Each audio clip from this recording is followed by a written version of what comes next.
Nam Bud.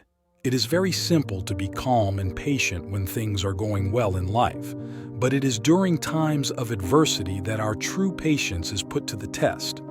I am aware that everyone finds it extremely difficult to practice patience. It is simple to tell someone to be patient, to practice patience, and to talk about patience. But putting this quality into practice presents a great deal of challenge for each of us. Nevertheless, we must practice this wonderful quality that fills our lives with happiness, calmness, and peace. Let's discuss how to practice patience in accordance with Buddha's teachings. In Buddhism, patience is regarded as the greatest virtue in Dap, verse number 84. The Buddha declares that patience is the highest virtue. He also states that jnana is supreme, that those who harm others are not monks, and that those who destroy others are not monks. Therefore, in Buddhism, patience is given more space and value, and it is important to practice patience as an inner quality rather than just talking about it, reading about it, or learning about it. Therefore, in Buddhism, the greatest virtue is also considered to be patience. In another sutta, the Buddha explains the practice of patience as follows.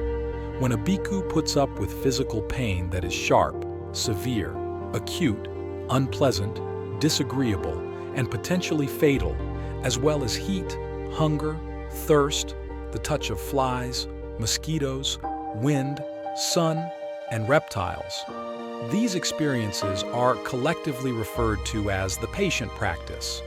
What is the patient practice? It is when someone abuses, annoys, or argues with you, and you don't abuse, annoy, or argue back at them. This is called the patience practice. So, being able to put up with ups and downs and challenging situations and disagreeable experiences in life is called patience. But to be honest, it is really difficult to be patient. Yes, it is difficult. It is going to be difficult, and it will be always difficult. It will never be easy because that's the nature of all good practices in life.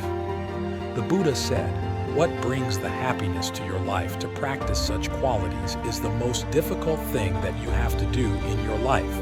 But although it is difficult, we all have to practice this amazing quality of being patient now.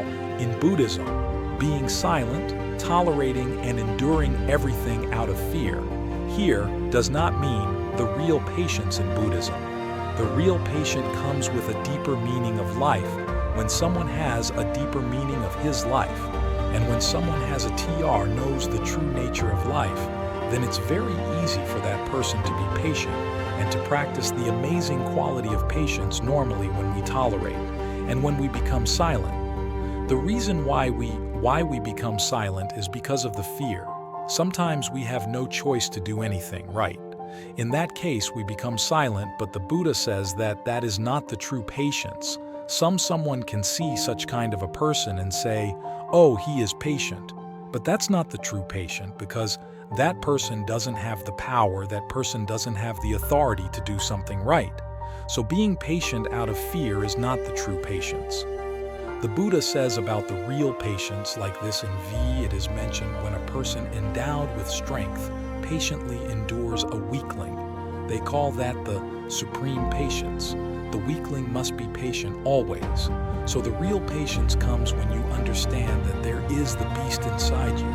What is that beast? The anger. And if you're afraid of that anger, and if you're afraid of that beast to control your life, and if you can be patient in that situation by controlling your emotions and controlling your thoughts and controlling your anger and deciding to not to harm that person, that is called the true patience. And the real patience, to practice such kind of a patient, you have to do a great dedication. Sometimes you have to go through a lot of hardships. You have to endure a lot, but still why you become patient? Because you believe that being patient is the greatest virtue that you can practice in life.